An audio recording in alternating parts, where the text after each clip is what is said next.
So once we've achieved the mounted position and we've worked through all of the movements to maintain positional control, mount control, right? Hug the head, back hook in, front knee open, low swim, high swim.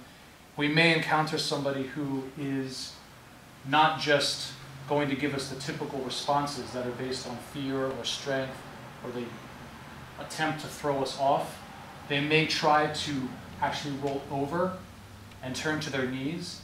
And sometimes if they're able to do this because they know a little bit about how to move on the ground, it can actually work against me. For example, if I have my back hook in, right, and my front knee open like this, but they roll, sometimes the fact that my hooks are there can actually disadvantage me because they can roll over my legs since it's trapped, and I end up on my back and now they're on top, and this is a problem for me in a street fight. Even if I'm a skilled jiu-jitsu person who can feel comfortable in the guard, on the street, best we're off of our backs so we can maintain a more dominant position. So what's the indicator?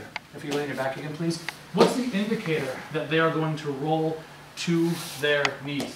The indicator is that I'll see one arm cross over. I'll see one arm cross over, right? If I'm holding Larry down with my low position, hugging the head, and he tries to roll to his knees with his arms on either side of my rib cage, the arm stops him. Go ahead and roll, right? He stops himself. So he's got to bring the arm underneath, and he's got to roll over that hand. The hand has to cross, and he's going to come to his knees. So when he does that, this is my response.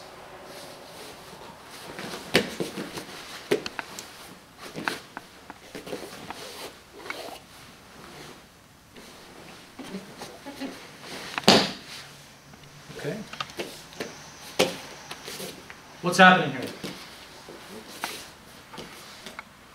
The first thing that I'm concerned about, as always, is maintaining the dominant position. And the best way to do that is to maintain a solid base. My base here is my knees and my hands, and I'm already wide and low to the person whose mount I'm sitting on. When I see the hand cross over, I have to be willing to keep my hands on the ground. But I'm going to give them a little room. Remember, I said if I keep my hook here, or even if my knee's open but they manage to trap the foot, they're going to roll over my leg and take the dominant position, take the top position.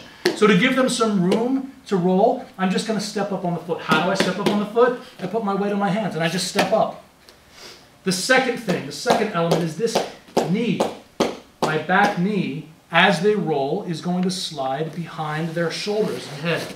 Just like this, right? Let's go back one notch. Right, just here, freeze.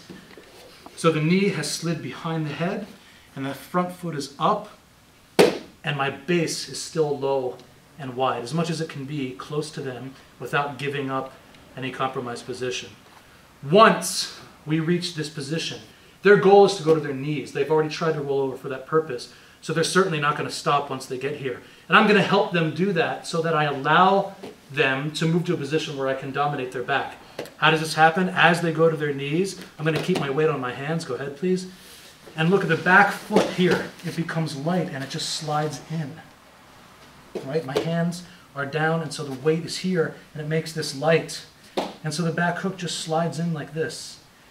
And now because their front elbow and knee are open, I can just put my front foot in as well. And I want to stay on the balls of my feet.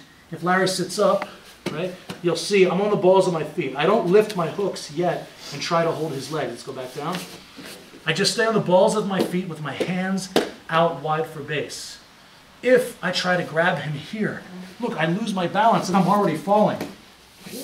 Especially if he sits up and starts to buck me off. So once I've been low and wide and I see his hand cross over and start to move, I step up and slide the knee, the hands stay down, and when he goes to the knees, the back hook slides in, and then the front hook follows. And I'm just on the balls of my feet now with my hands down. In order to move myself to the best position, I'm going to separate myself from his body and walk back and sit on his hips. Now I can reach one hand over and one hand under, and the bottom hand holds the top. The bottom hand locks the top hand down. So reach over and reach under and hold him. I put my head next to his, wherever it feels natural. Usually that will be on the low side. It's a little unnatural to put your head next to your arm on the same side, right? So we want to go the low side, whatever's natural, over, under. Now I can lift my hooks. And now when he tries to roll, it's easy for me to follow him. Easy for me to follow him. Let's look at it from the other angle now. Okay, put your head this way, please.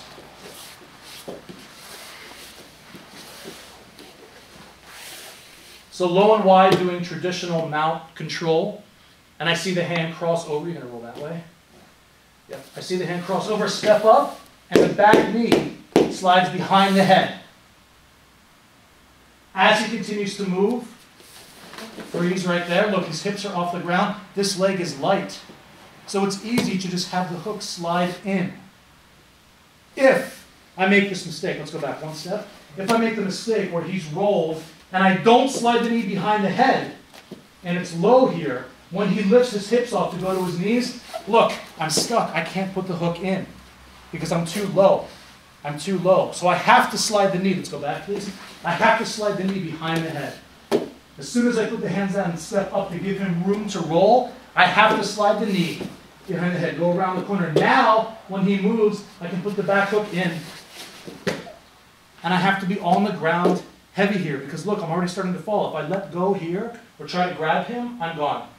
So before I move to any secure position, the balls of my feet are on the ground and I separate myself and I walk back and I sit low on him. Now I go over, under, put my head next to him, then I see where he goes. And I just keep my hooks in. All right, let's face this way, please. The hooks are going to work like this. I'm over, under, my head is next to him. I want both feet inside his thighs with my toes pointed down. That's all.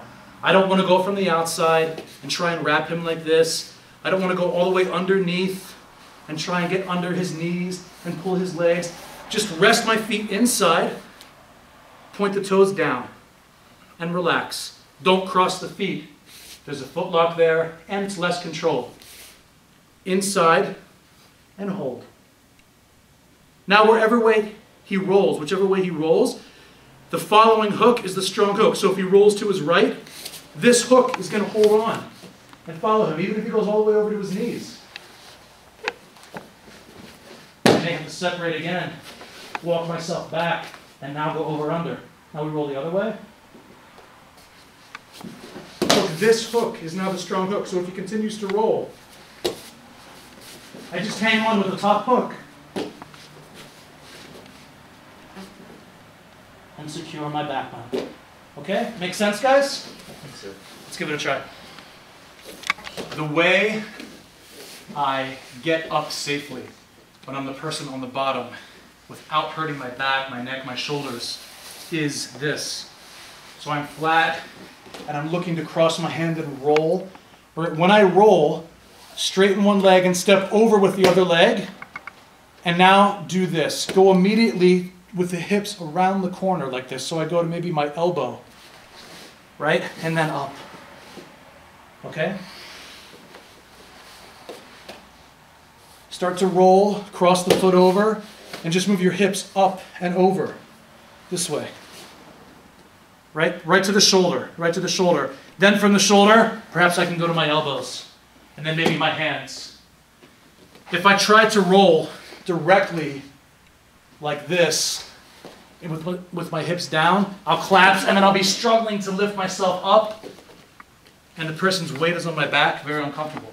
So make it a little easy for your partner to roll, and person on the bottom, follow this recipe, go directly to the shoulder. Okay? Let's go.